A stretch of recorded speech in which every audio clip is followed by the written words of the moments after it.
자, 오늘 우리가 함께 파헤쳐볼 이야기는요, 아프리카 금융시장에서 벌어지고 있는 아주 놀라운 현상에 대한 겁니다. 아니, 디지털 코인 하나가 어떻게 명품 자동차 한 대보다 더 비쌀 수가 있을까요?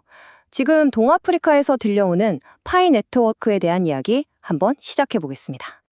네, 바로 이 숫자입니다. 31만 4,159달러. 이게 지금 파이 네트워크 커뮤니티 일각에서 주장하는 파이코인 딱 하나의 가치라고 합니다. 사실 좀 비현실적으로 들리죠? 그런데요, 이게 그냥 그랬으면 좋겠다 하는 희망사항이나 이론에 그치는 게 아니라는 겁니다. 저희가 분석한 자료를 보니까 동아프리카 일부 지역에서는요, 실제로 이 가격을 기준으로 물건을 사고 파는 거래가 이루어지고 있다는 거예요. 아니, 대체 이게 어떻게 가능한 걸까요? 오늘 저희는 이 현상이 어떻게 벌어지고 있는지, 그리고 이게 그냥 아프리카의 한 지역에서만 일어나는 해프닝으로 끝날지, 아니면 전 세계 금융시장에 어떤 큰 파장을 몰고 올 신호탄이 될지 하나하나 짚어보겠습니다.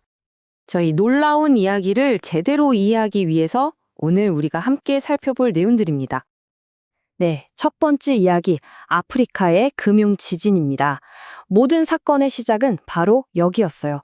동아프리카의 한 탈중앙화 거래소에서 파이코인을 상장한 거죠. 이게 바로 거대한 금융 지진의 진원지가 됩니다. 이건 그냥 뉴스가 아니라 국경 없는 소비 혁명의 신호탄이다. 자료에 나온 이 말이 정말 의미심장한데요. 이게 무슨 뜻이냐면 더 이상 정부나 중앙은행 같은 거대한 기관이 이 돈은 이만큼의 가치가 있다고 정해주는 게 아니라는 거죠. 이제는 우리 같은 사용자들이, 커뮤니티가 직접 화폐의 가치를 결정하는 시대가 열렸다는 아주 강력한 선언인 셈입니다. 그럼 이런 궁금증이 생기죠. 왜 하필 동아아프리카일까요? 그리고 왜 지금일까요? 이건 투기가 아니라 생존의 문제라고 하는데요. 그 이유를 들여다보면요, 이렇습니다. 기존 화폐는 초인플레이션 때문에 가치가 그냥 막 떨어지고요. 가족에게 돈을 좀 보내려고 하면 수수료가 엄청나게 비싸죠. 은행 시스템에만 의존해야 하고요. 그런데 파이 네트워크는 바로 이 문제들에 대한 대안을 제시한 겁니다. 스마트폰 하나로 이 모든 걸 해결할 수 있으니까요. 어찌 보면 이런 극심한 경제적인 압박이 오히려 파이라는 새로운 씨앗이 뿌리내릴 수 있는 가장 완벽한 토양이 되어준 셈이죠. 10에서 15%.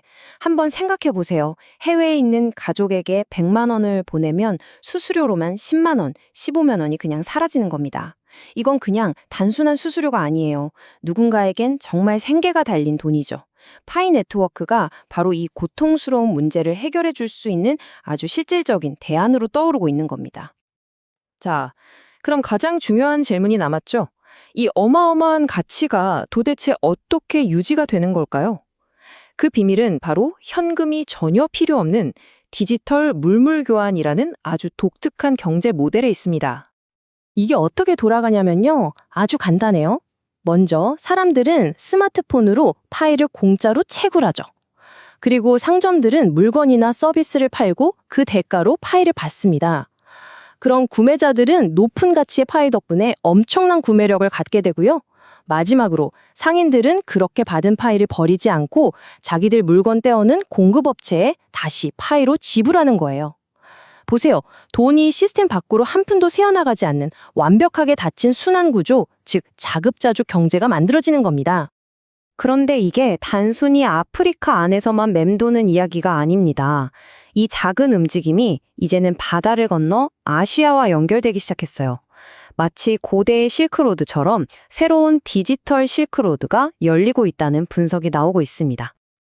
자, 그림을 한번 그려볼까요? 기존에는 어땠나요? 서구 시장은 점점 위축되고 있고 아프리카는 물건을 하고 싶은데 달러 같은 외화가 부족했죠. 그런데 파이가 이 둘을 바로 연결해주는 다리가 된다는 겁니다. 예를 들어 아시아에 있는 전자제품 공장이 케냐에 있는 소비자한테 물건을 팔고 그 대금을 파이로 직접 받는 거죠. 중간에 은행도 없고 복잡한 국제 송금 시스템도 신용장도 필요 없습니다. 완전히 새로운 탈중앙화된 수출 시스템이 탄생하는 겁니다. 자, 지금까지 본 파이의 성장 방식, 그러니까 생태계를 먼저 단단하게 만드는 이 방식은 사실 굉장히 독특합니다.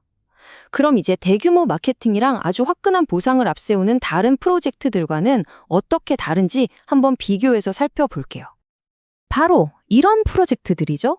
이건 최근 한국에서 열렸던 ITLX 월렛 런칭 이벤트 화면인데요. 이런 프로젝트들은 좀 다른 길을 갑니다.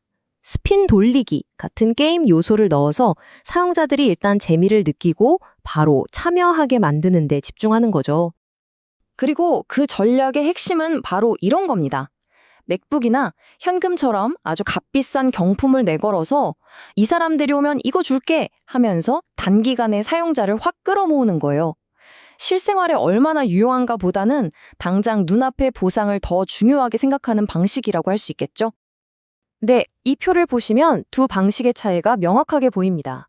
파이 네트워크는 생태계 우선이죠. 실생활에서 진짜 쓸모가 있느냐에 집중합니다. 가치도 물물 교환, 즉 실제 사용에서 나오고요.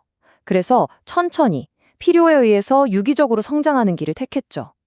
반면에 ITLX 월렛 같은 경우는 인센티브 우선입니다. 사용자를 끌어모으는 게임이나 이벤트에 집중하고 가치도 경품이나 보상에서 나오는 거죠. 아주 빠르고 추천을 통해서 확산되는 성장 방식입니다. 자, 그럼 이제 마지막 질문입니다. 혁명일까요? 아니면 그냥 투기일까요? 이 모든 상황을 종합해 볼 때 우리는 정말 새로운 금융혁명의 시작을 보고 있는 걸까요? 아니면 곧 터져버릴 거대한 거품을 보고 있는 걸까요? 이런 말이 있습니다. 아니, 아프리카에서는 저걸로 집을 산다는데 내가 이걸 왜 헐값에 팔아야 해? 바로 이 생각. 이게 전 세계에 있는 파이 보유자들 머릿속에 아주 강력한 기준점을 만들어주는 겁니다. 심리적인 가격 앵퍼, 즉 닻을 내리는 효과가 생기는 거죠. 이게 결국 어떤 결과를 낳을까요? 사람들이 안 팔고 버틴다, 즉 홀딩을 하기 시작하면 시장에 풀리는 파이의 공급량은 당연히 줄어들겠죠? 그런데 반대로 아프리카에서처럼 실제로 물건을 사는 데 쓰려는 상업적인 수요는 계속 늘어난단 말이죠. 자, 공급은 줄고 수요는 늘어난다. 경제학의 가장 기본적인 원리죠. 가격이 올라갈 수밖에 없다는 게 이 분석의 핵심입니다. 자료는 지금 거대한 부의 이동이 시작됐다고 말합니다. 그리고 우리에게 이런 질문을 던지고 있죠. 궁극적인 승자는 과연 누가 될 것인가? 우리는 지금 새로운 경제 질서가 탄생하는 순간을 목격하고 있는 걸까요? 아니면 그저 한순간의 신기루를 보고 있는 걸까요? 시간만이 그 답을 알려주겠죠.